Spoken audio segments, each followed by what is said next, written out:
The internet has become remarkably good at separating actions from the people who commit them. A fictional serial killer isn't judged solely by the body count. They're analyzed. People ask what happened to them. They debate whether their environment shaped them. They distinguish explanation from justification. They insist that understanding a person's psychology isn't the same as excusing what they did. Then someone online says something ignorant, awkward, or offensive, and suddenly none of those principles exist anymore. Context becomes an excuse. Growth becomes performative. Nuance becomes defending bad people.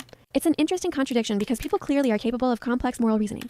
They demonstrate it every day with fictional characters. They understand that trauma can explain behavior without erasing responsibility. They understand that people can be sympathetic and harmful at the same time. They understand that a person is usually more complicated than the worst thing they've ever done. So why does that framework disappear the moment the person is real? I don't think it's because fictional characters are loved more. I think it's because fictional characters are completely knowable. A story is an artificial environment designed to produce understanding. Authors choose exactly what information you receive, when you receive it, and how you're supposed to emotionally interpret it. Before a character asks for your sympathy, you've probably already watched the abuse they endured, heard their internal monologue, and witnessed every event that shaped them.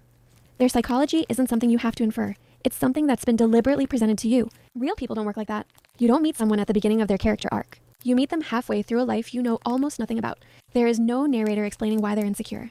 No flashback revealing the trauma behind their behavior. No soundtrack telling you this is the moment you're supposed to feel sorry for them. You're asked to imagine context instead of being given it. And that's where empathy often fails. Because empathy isn't just feeling bad for someone once you've been handed every reason to. Empathy is extending at least some humanity to people whose stories you'll never fully know. Ironically, fiction trains us to value context more than almost any other form of media.